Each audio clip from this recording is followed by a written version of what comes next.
Assalamualaikum warahmatullahi wabarakatuh. Apa kabar semuanya? Mudah-mudahan sehat-sehat saja ya.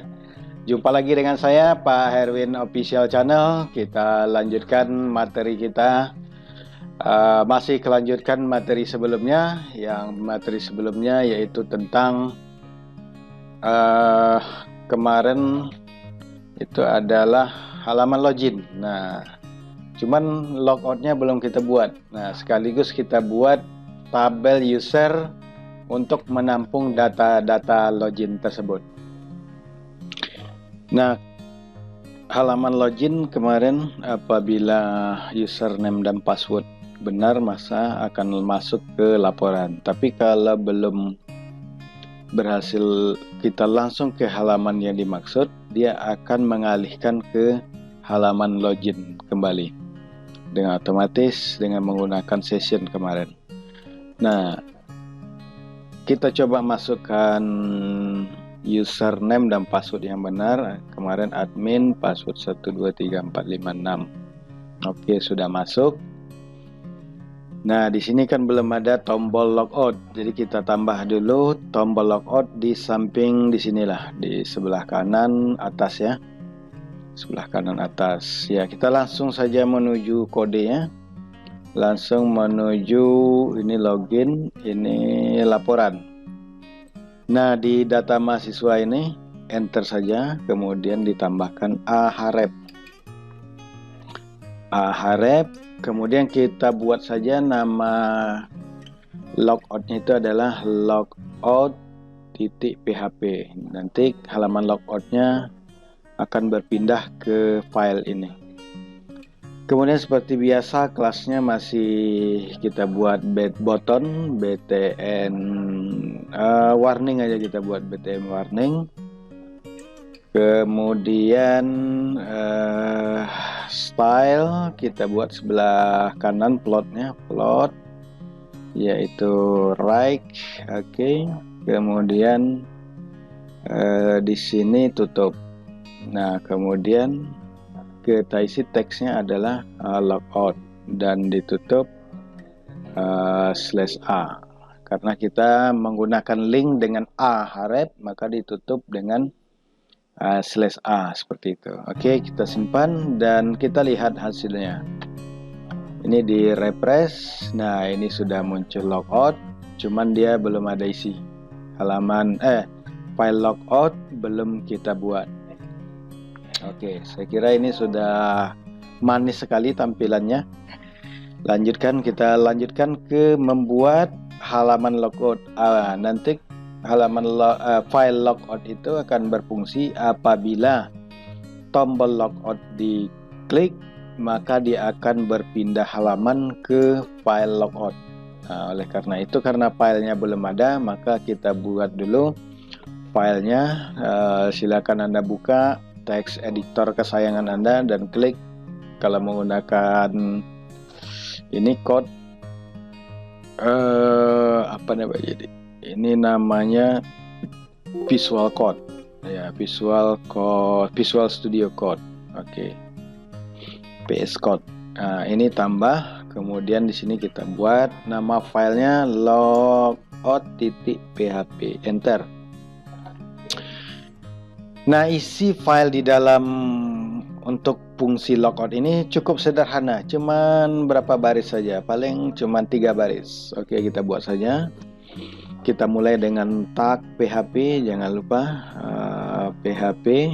Oke, enter dan ditutup tag. Nah, pertama sekali Anda harus seperti biasa, kalau session itu kita harus start dulu. Sessionnya session_start. Oke, jangan lupa titik komanya, kemudian session destroy. Jadi session destroy itu untuk menghapus semua session login, session destroy. Nah, setelah di destroy sessionnya atau dihapus, destroy ini mengosongkan isi yang ada di dalam semua session yang ada. Nah, kemudian baru kita pindahkan halamannya ke halaman login dengan cara ya seperti biasa, header, kemudian di sini ada location, kemudian titik 2 login titik php ya. Jadi kalau sudah logout nanti apa namanya, halaman akan diarahkan ke halaman login. Nah, seperti itu. Oke, langsung kita coba saja. Ini sudah, ini bisa nih ya, edit bisa, hapus, tambah juga masih bisa. Oke, nah sekarang kita logout. Nah, dia kembali ke halaman login.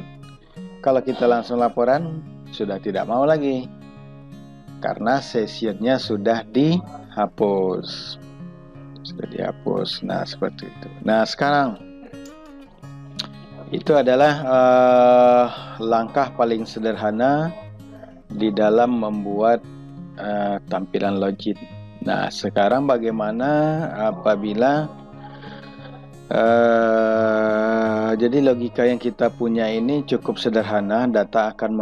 Kita akan membuat tabel user supaya nantinya bisa banyak user yang bisa melakukan transaksi di halaman web kita. Oke.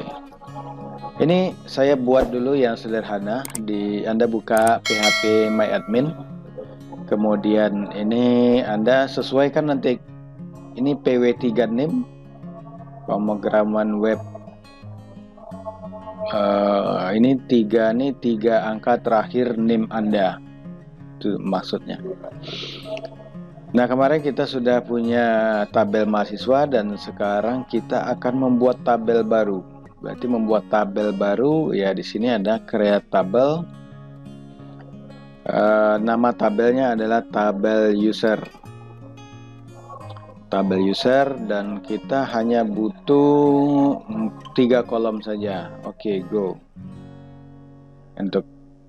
Nah, kemudian yang pertama adalah ID integer, kemudian Anda geser ke paling kanan, kemudian ini di checklist otomatis primary key dia, karena ini adalah auto increment.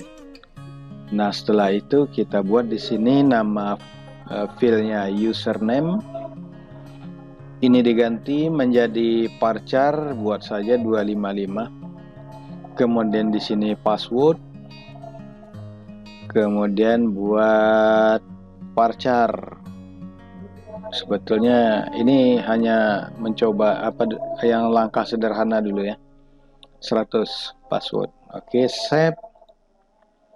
Nah, kita sudah ada tabel mahasiswa dan tabel user. Sebagai primary key adalah ID, auto increment ID-nya. Jadi ada field username dan field password. Nah, oke. Nah, tabel di database sudah kita buat. Nah, selanjutnya kita balik ke halaman login. Di sini kita akan mencek. Kita tambahkan dulu di sini secara manual ya. Kita tambahkan secara manual 2 buah username saja. Yang pertama admin, passwordnya 123456. Kemudian yang kedua itu adalah nama saya. Passwordnya 654321. Oke, go. Oke, selesai. Kita lihat ini sudah ada 2 isi. Kita uji coba saja 2, ada admin dan ada username dengan nama saya. Ini passwordnya. Oke, setelah diisi datanya, kita kembali ke halaman login. Di mana halaman login ini kan hanya data manual untuk uji coba semalam. Nah, di sini kita akan hapus yang ini. Kemudian ini gimana caranya? Atau kita buat dulu lah ini. Kita query dulu ke database. Kita query dulu. Kalau query seperti biasa, kita buat sebuah variabel query misalnya. Ini query yang isinya adalah Query MySQL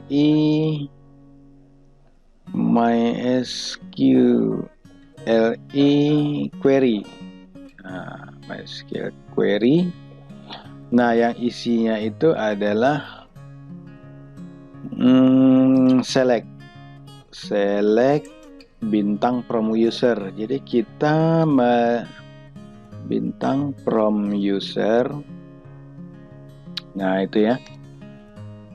Jadi melihat semua record yang ada di dalam tabel user, di mana where username. Nah, ini kan nama filenya sama dengan ini, harus sama dengan yang diisikan. String user, jadi harus sama dengan yang diinputkan oleh pengguna ya. Jadi kalau misalnya ini kan hasil pengiriman data dari halaman login, string post disimpan ke dalam variabel user, dan ini kita lakukan di sini pengecekan di sini. Jadi apabila data yang ada di field username sama dengan yang diinputkan oleh pengguna, dan passwordnya sama dengan string pass. Nah, ini ya, string pass ini yang ini. Jadi yang user, ini user, dan passwordnya ini pass. Oke, ini kita kutip 2. Kemudian lakukan, jadi ada fungsi check. Jadi sini saya buat variabel check, nanti berisi MySQL query MySQL num row. Jadi num row ini adalah untuk melihat berapa jumlah data record ya. Jadi numeric row. Saya selalu gitu, walaupun sebetulnya artinya agak lain, tapi paling tidak mendekati lah. Jadi di sini MySQL num row. MySQL num row ini untuk melihat berapa jumlah record hasil query yang ini. Nah, biasanya kalau ini kan harus dia 1, tidak boleh 0. Nah, oleh karena itu kita bisa membuat sebuah logika di sini dengan kondisi if, ya kan? Apabila string check-nya besar dari 0, berarti kan 1 besar dari 0. Karena hasil query dari ini pastilah 1, tidak ada 2 username. Itu tidak mungkin ada 2 username dan password yang sama. Berarti pasti ada 1. Apabila hasilnya nanti di variabel check ini besar dari 0, maka session akan disimpan true. Kemudian akan dialihkan ke laporan .php. Gitu saja, cukup simpel saja. Oke, kita coba pelan-pelan.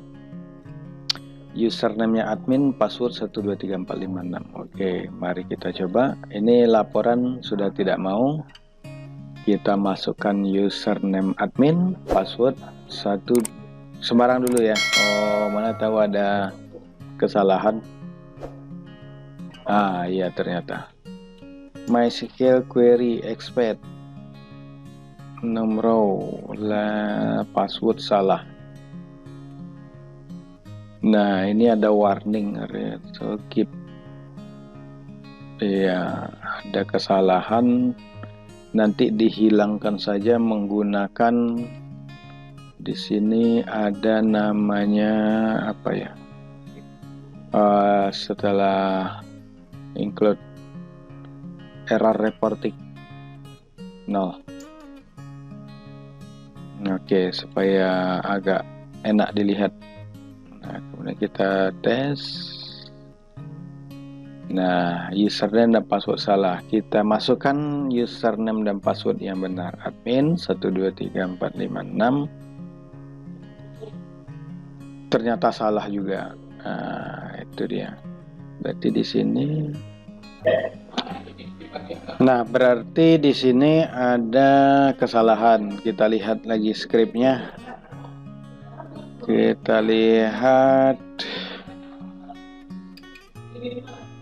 Ini ada yang salah. Kalau di sini, variabel koneksinya kita lupa memasukkan di query. Berarti di sini ada koneksi dulu, koma. Seperti itu. Berarti saya lupa memasukkan koneksi. Oke, langsung kita uji coba lagi dengan username admin, passwordnya 123456. Oke, berhasil. Nah, ini sudah masuk. Kalau kita klik buka halaman login, dia kembali lagi karena kemarin sudah kita buat kondisinya. Logout, kembali ke halaman login. Kalau langsung ke laporan, tidak mau. Kemudian username satu lagi, Erwin, passwordnya apa? 654321. Login. Oke, mau juga. Logout. Kemudian 654321. Oke, berhasil. Nah, itu sudah kita tambahkan fasilitas logout di sini. Nah, bagaimana caranya nanti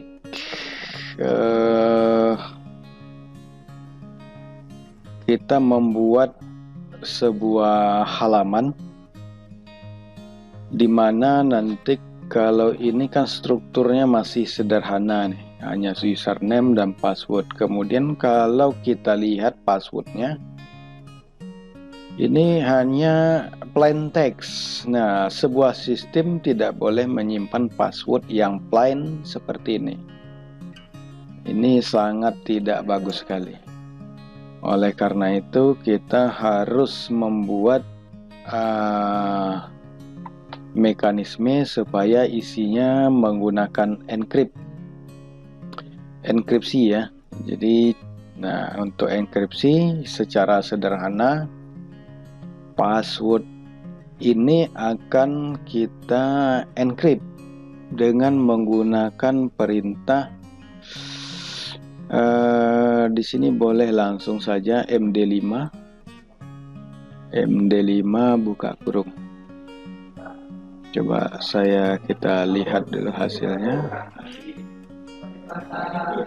MD5 passwordnya. MD5. Ini apakah benar cara MD5 itu terdiri dari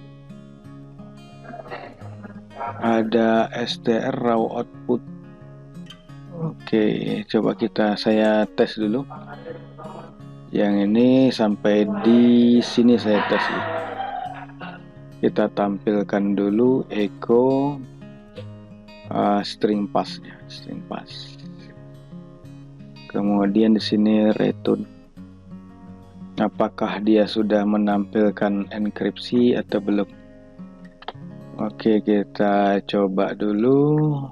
Admin 123456. Nah, dia sudah mempunyai kode acak. Ini jumlahnya 1, 2, 3, 4, 5, 6, 7, 8, 9, 10, 11, 12, 13, 14, 15, 16. 16 kali 2 berarti 32 karakter.